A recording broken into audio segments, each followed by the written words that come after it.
Maka kita akan menjawab, laisa kamitslihi syai'un wa huwa as-sami'ul basir. Allah itu tidak menyerupai dengan mana makhluk, dan ia itu lagi mendengar, lagi maha melihat.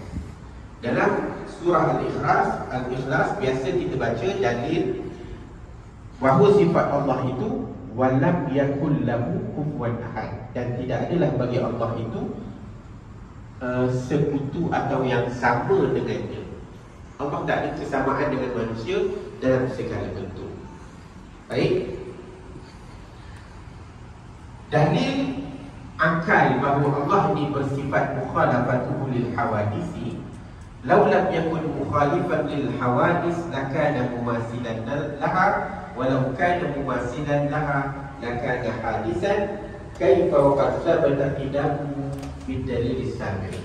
Kalaulah Allah itu tidak bersifat mukhalifan lil hawadis, tak bersamaan dengan sifat makhluk, maka mestilah ia mumasilan laha. Maknanya Allah ini serupa dengan makhluk.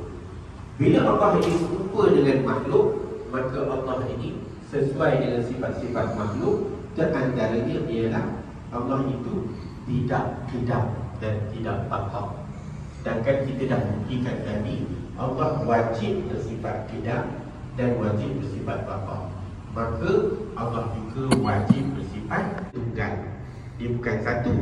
Kalau satu, dia ada dua. Jadi esa maknanya tidak ada dua, hanya tunggal sahaja. Al-muradu bil wahdaniyah adamu ta'addud. Yang dimaksudkan dengan wahdaniyah ialah tidak berbilang-bilang. Fahuwa ta'ala wahidun fi zatihi, ay zatahu laysa muta'addidah wala murakkabah. Allah Subhanahu wa ta'ala itu esa pada zat. Zat Allah tidak berbilang-bilang. Maknanya Allah bukan ada dua.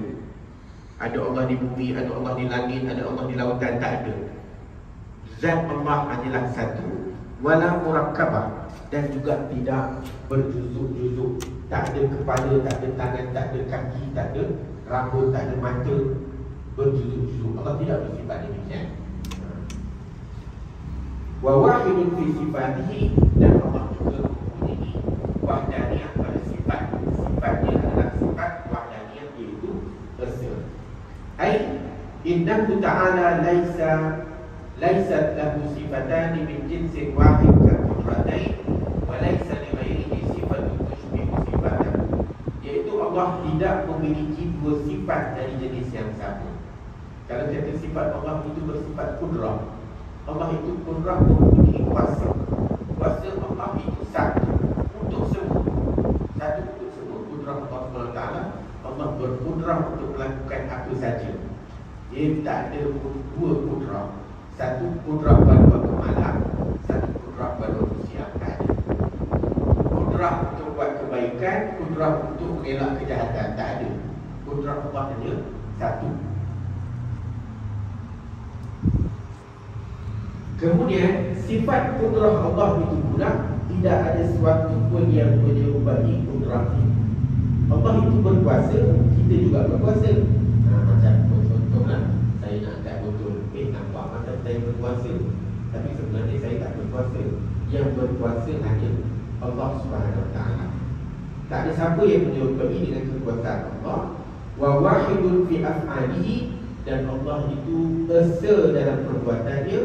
Ai innahu laisa li ghairihi ta'thirun fi fi'lin min al-af'al. Tidak ada apa-apa perbuatan yang boleh memberi kesan kecuali Allah Subhanahu wa taala. If laisa lil 'abdi fiha illa mujarradul kasbi wal ikhtiyar al-zahiri wa hadha huwa al-haq.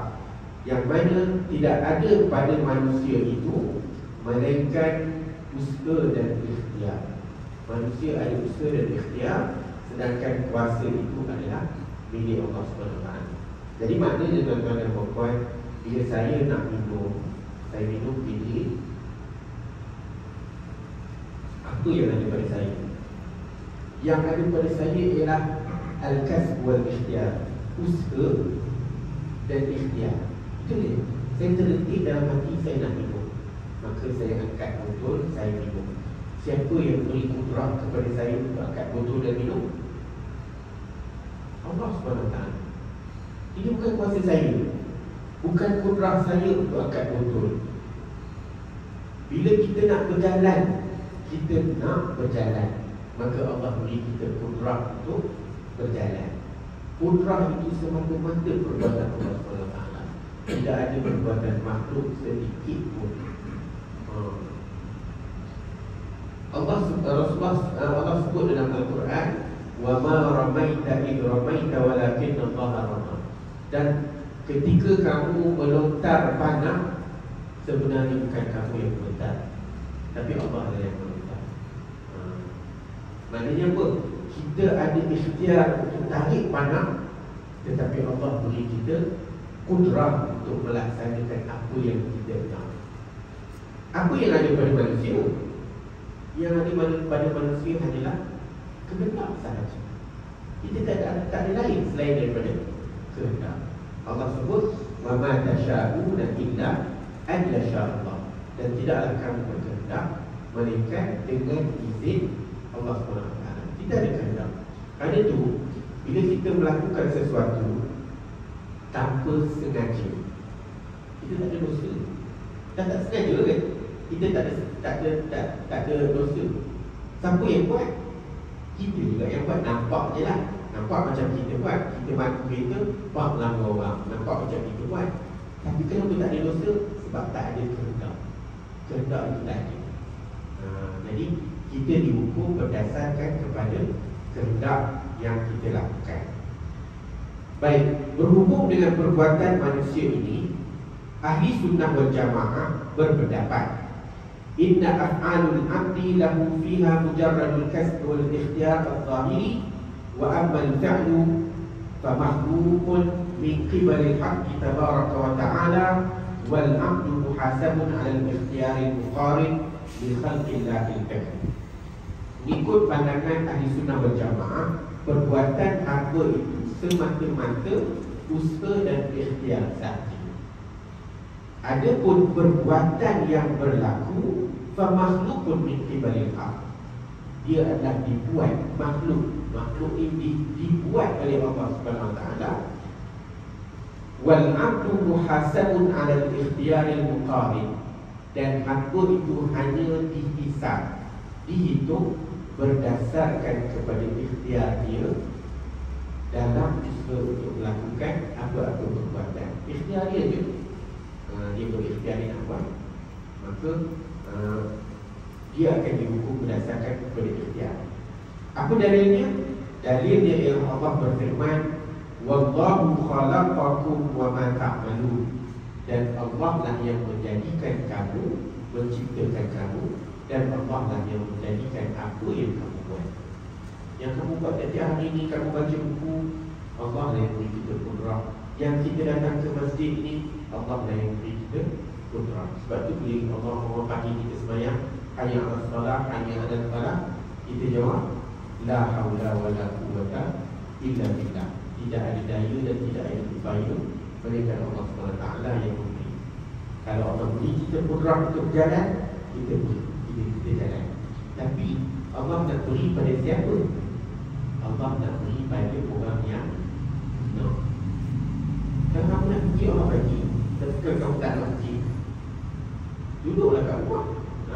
Jadi Allah hitung kita, ini bukan perbuatan kita. Allah akan hitung kita dengan kehendak kita.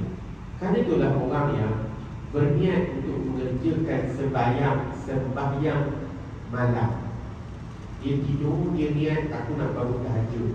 Tiba-tiba dia tertidur sampai subuh. Allah hitung dia sembahyang tahajud sepanjang malam. Allah hitung dia. Dalam satu hadis disebut, niyatul mar'i khairun min amali. Ada niat seseorang itu lebih baik daripada amal perbuatan. Dia berniat nak melakukan sedekah. Belum lagi sedekah, dia kata esok aku nak sedekah. Aku berniat nak sedekah setiap hari. Tutup malam tadi dia mati. Macam mana? Sedekah dia berjalan sepanjang hayat. Walaupun dia tak sempat nak sedekah pun, tak keluar RM1 pun, Tapi dia niat tu niat sungguh lah. Allah tahu lah niat dia. Sampai bila? Sepanjang hayat. Sebab dia berniat sepanjang masa. Tiba-tiba dia mati. Allah itu niatnya. Perbuatannya memang Allah sekat kat tu. Bila Allah sekat tak apa lah. Allah tak hitung di atas perbuatan kita. Yang Allah hitung di atas niat. Jadi insya Allah